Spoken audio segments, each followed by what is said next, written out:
तो hello students, कैसे हैं आप सभी लोग। ठीक है, तो आप सभी का बहुत स्वागत करते हैं। और आज का ये पेपर बहुत ज़्यादा आश्चर्यचकित आपको कर देगा।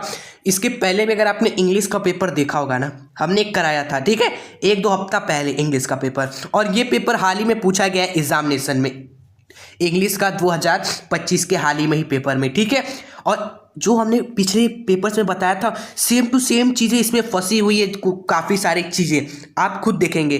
देखिए, हम कुछ दिनों से पेपर नहीं डाल लेते, हमें लगा कि आपका एग्ज़ाम हो गया, लेकिन कुछ स्टूडेंट्स कमेंट कर रहे थे कि पेपर्स लाइए, अभी हमारा एग्ज़ाम नहीं हुआ है। तो हाल ही में जो एग्ज़ाम में ये पूछा गया, तो हम आपके लेकर आए हुए हैं, ठीक है स्टूडेंट्स। तो आप सभी कमेंट जरूर करा कीजिए, क्योंकि आपके कमेंट से ही हमें पता चलता है कि आपको क्या नीड है, ठीक है। और साथ बनाए रखिए, हमारे साथ जुड़े रहे दिल से। अगर आपने अभी तक जुड़े नहीं है, वीडियो को लाइक शेयर सब्सक्राइब अपने दोस्तों को शेयर जरूर कर दें, ठीक है, जिनका एग्जाम आने वाला है। तो चलिए स्टार्ट करते हैं इस पेपर का पूरा पोस्टमार्टम।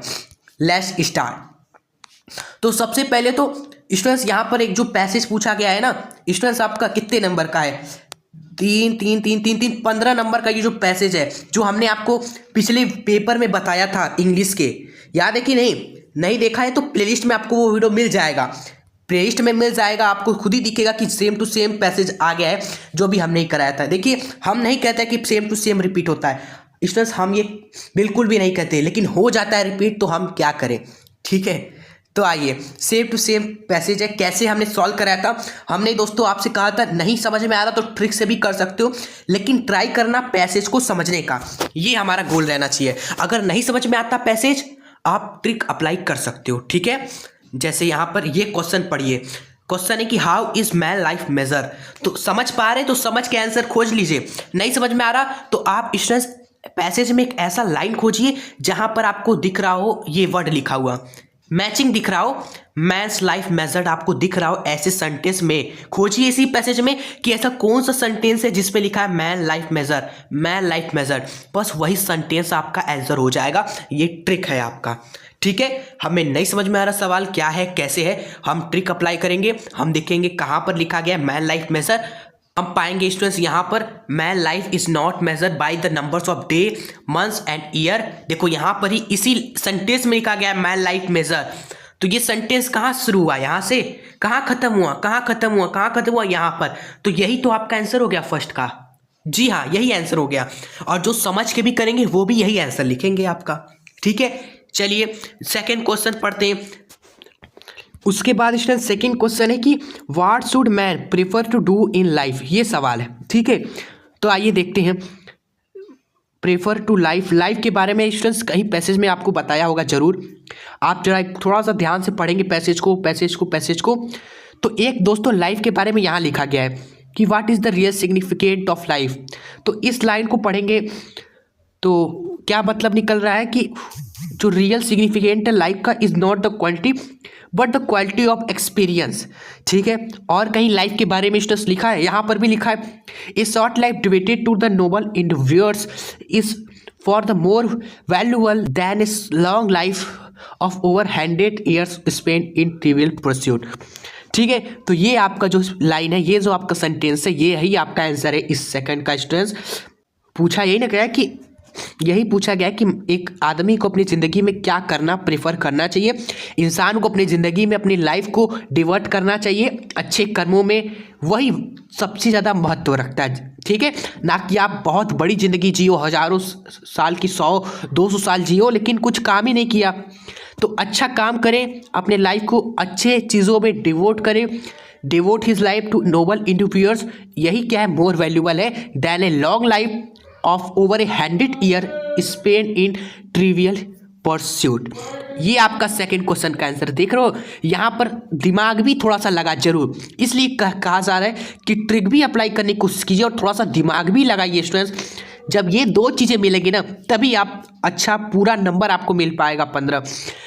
स्टूडेंट्स, हम ये नहीं करें कि ट्रिक से सब कुछ ट्रिक से कर दो, ट्रिक से कभी भी किसी को पूरा नंबर मिलने ही नहीं वाला।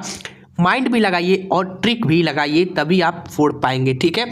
Smart work plus mind work दोनों चलाए आप सभी, ठीक है। उसके बाद थर्ड है कि what make character glorious. Students देखिए कहाँ पर कैरेक्टर ग्लोरियस की बात की जा रही है एक बार, ठीक है। आप थोड़ा सा पैसेज को नज़र देंगे ना, थोड़ा सा आपको दिखेगा कैरेक्टर ग्लोरियस, यहीं पर बात की जा रही है, ग्लोरी ऑफ कैरेक्टर स्टूडेंट्स, ठीक है। और कहीं बात ही नहीं हो रहा है स्टूडेंट्स, आप खुद ही देखो।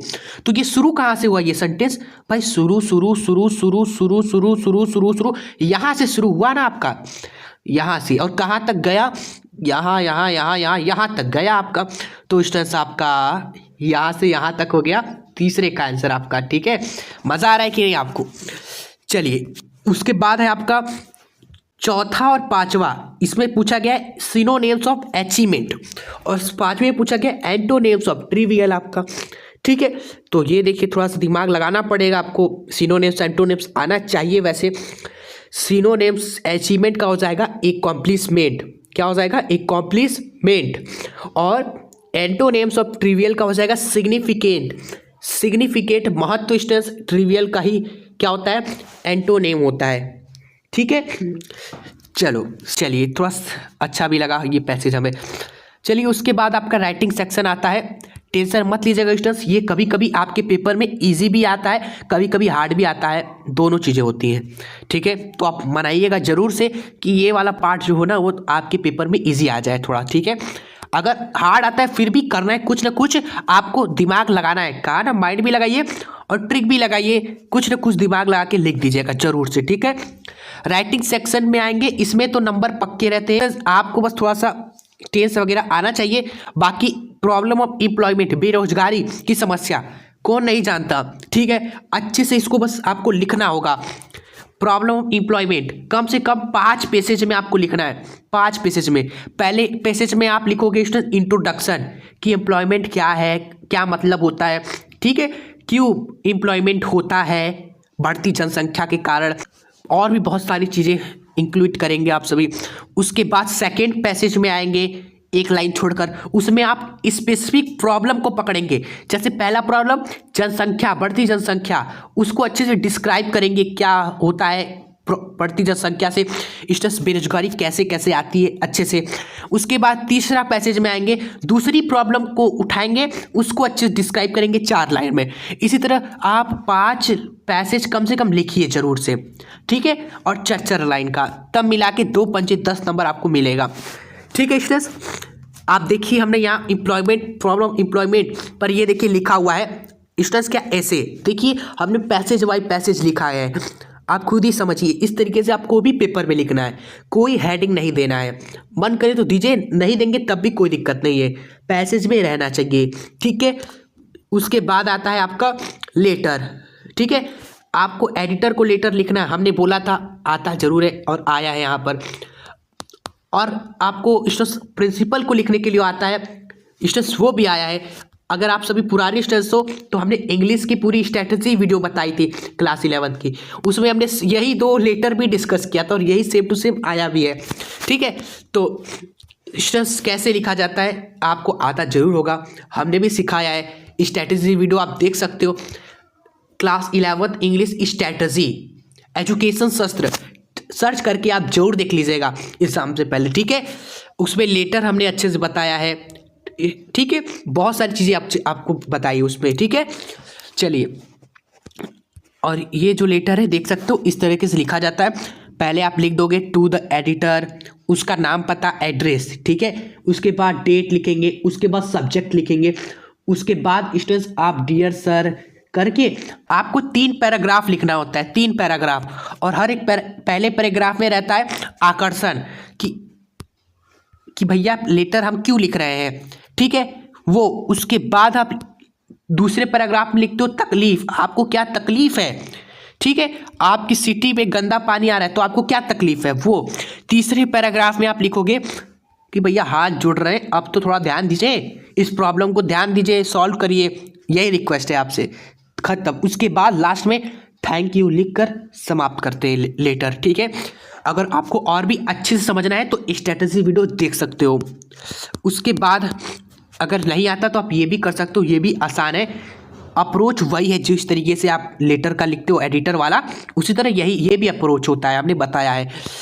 नेक्स्ट ग्रामर सेक्शन पे आएंगे। सबसे फर्स्ट क्वेश्चन है करेक्ट करना है, ऑप्शन करेक्ट हमें चुनना है, ठीक है। फर्स्ट है कि that which can not be corrected is called uncorrectable, uncorrectable, uncorrected, incorrigible. ठीक है, जो कभी करेक्ट नहीं हो सकता उसको बोलते अनकरेजिबल, अनकरेजिबल। ठीक है, नेक्स्ट है कि the phrase A bone of contention mean, इसका क्या मतलब है? ए बोन ऑफ कंटेंशन का क्या मीन है? स्टेस लड़ाई की जड़, ये कहा गया रीजन ऑफ क्वारल, सारी झगड़े का जड़ यही है। ठीक है, उसके बाद थर्ड है कि I prefer a pen than a pencil, यही स्ट्रेस एरर है। यहाँ पर हमसे पूछा गया है कि क्या एरर है इस सेंटेंस में। तो भैया निर्जीव के साथ कभी देन नहीं लगाते। जब भी तुलना की जाती है कि हम कॉफ़ी पीते हैं चाय से ज़्यादा कॉफ़ी पीते हैं, I prefer coffee to tea than tea नहीं। I you prefer pen to pencil not than pencil. तो इसमें देन ही क्या है, इसमें एरर है। चलिए उसके बाद हमारा चौथा है the antonym of virtue. Virtue का एंटोनेम क्या होता है, इसमें से बताइए कौन सा करेक्ट होगा यहाँ पर इसका आंसर। तो वर्च्यू का करेक्टेड आंसर हो जाएगा वाइस, एंटोनेम्स वाइस होता है। उसके बाद सिनोनेम्स ऑफ बेड, बैनिस है, बैनर है, कर्स है। तो इसका आंसर आपको कमेंट बॉक्स में बताना है कि देखिए आपने सिनोनेम्स एंटोनेम्स पढ़ा भी है कि नहीं। ठीक है, बताइए करेक्ट आंसर क्या होगा। बेन यानी श्राप का स्टूडेंट्स क्या होगा पर्यायवाची इसमें से। ठीक है, चलिए नेक्स्ट आपके आते हैं डायरेक्ट इनडायरेक्ट, ट्रांसफॉर्मेशन, सेंथेसिस, होमोफोर्स, इस तरीके से क्वेश्चंस। तो इनडायरेक्ट में आपको 2 देगा, आपको 1 करना है, अच्छी बात है, 1 ही करना है, ये तो कर ही लेंगे आप। जैसे फर्स्ट है कि he said to me what did you do yesterday, उसने मुझसे पूछा कि तुमने कल क्या किया। इसको आप कर दीजिए इनडायरेक्ट स्पीच में कि he asked me what I had done the previous day. ठीक है, इस तरीके से आप इसको कर सकते हो। नेक्स्ट है the shopkeeper said to me do not stand in the front of my shop, यानी कि शॉपकीपर हमको आदेश दे रहा है कि हमारे दुकान के सामने मत खड़ा हो। ठीक है, तो कैसे इसको करोगे? तो shopkeeper order me, the shopkeeper ordered me to not stand in the front of his shop. बाई शॉप की जगह क्या हो जाएगा, हिज शॉप हो जाएगा, ध्यान रखना। ठीक है, और ऑर्डर है तो सेड टू का हो जाएगा ऑर्डर्ड हो जाएगा सेड टू का।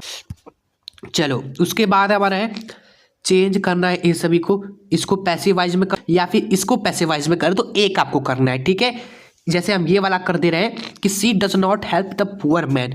ठीक है, यानी कि इसको पैसिव वाइज में कैसे कर देंगे, सबसे पहले लिख देंगे द पुअर मैन। ठीक है, डज का क्या हो जाएगा, डज नॉट का हो जाएगा इज नॉट, पता है ना। तो the poor man is not help का क्या हो जाएगा, हेल्प्ड हो जाएगा, थर्ड फॉर्म। तो the poor man is not helped by her, she का क्या हो जाएगा, हर हो जाएगा। समझे आप सभी। चलिए उसके बाद हमारा आता है करेक्ट करना है, 2 में से 1 आपको करना है बस, जो भी आपको समझ में आ रहा है। जैसे mathematics are not easy subject, mathematics का एक सब्जेक्ट है ये आपका क्या होगा, एक सिंगुलर ही होगा, तो आर नहीं लगने वाला, क्या लगेगा, इज लगेगा स्टूडेंट्स। ठीक है, खत्म क्वेश्चन। उसके बाद है cattles are grazing in the field students, cattles भी आपका सिंगुलर होता है। ठीक है, भले ही एस है इस सभी के आगे, तो आप यहाँ पर आर नहीं लगाओगे, याद रहे। उसके बाद हम बढ़ेंगे होमोफोन्स आते हैं, तो होमोफोन्स बहुत इंपॉर्टेंट है। स्टूडेंट्स पढ़ेंगे तो स्टूडेंट्स आपको लगेगा कि सेम ही चीज़ है, उच्चारण सेम होता है लेकिन है डिफरेंट। जैसे अफेक्ट और इफेक्ट दोनों अलग है, एडॉप्ट और एडेंट ये दोनों अलग है। ठीक है, उच्चारण भले ही सेम है, तो ये इसमें आपको डिफरेंस बताना होता है सेंटेंस बनाकर आप डिफरेंस बताओगे, कोई भी एक आपको करना होगा। जैसे इफेक्ट और इफेक्ट पर हमने दोस्तों 2 सेंटेंस यहाँ आपके सामने बनाए हैं, आप खुद देखिए अच्छे से। ठीक है, ये वाला हमने किया है। ठीक है, चलो उसके बाद आपका ट्रांसफॉर्मेशन है, इंग्लिश में करना है आपको, टेंस वगैरह लगा के कर देना है आपको जरूर से। एंड नेक्स्ट आपका लिटरेचर है स्टूडेंट्स, आप देखिए लिटरेचर में आपको शॉर्ट क्वेश्चन रहेगा, 2 करना है। ये पहले प्रोज का है। ठीक है, प्रोज में 2 शॉर्ट क्वेश्चन है, अथवा में रहेंगे, टेंशन मत लीजिएगा। आपको बस प्रोज के 5 चैप्टर को अच्छे से स्टोरी पता होना चाहिए। ठीक है, बाकी टेंस जिंदाबाद लगा के आपको आंसर करना है। कितने वर्ड में? 40 वर्ड में, ठीक है। 5 चैप्टर का समरी, 5 चैप्टर की कहानी पता हो, ये नहीं कि पता ही नहीं कहानी भी क्या, ठीक है।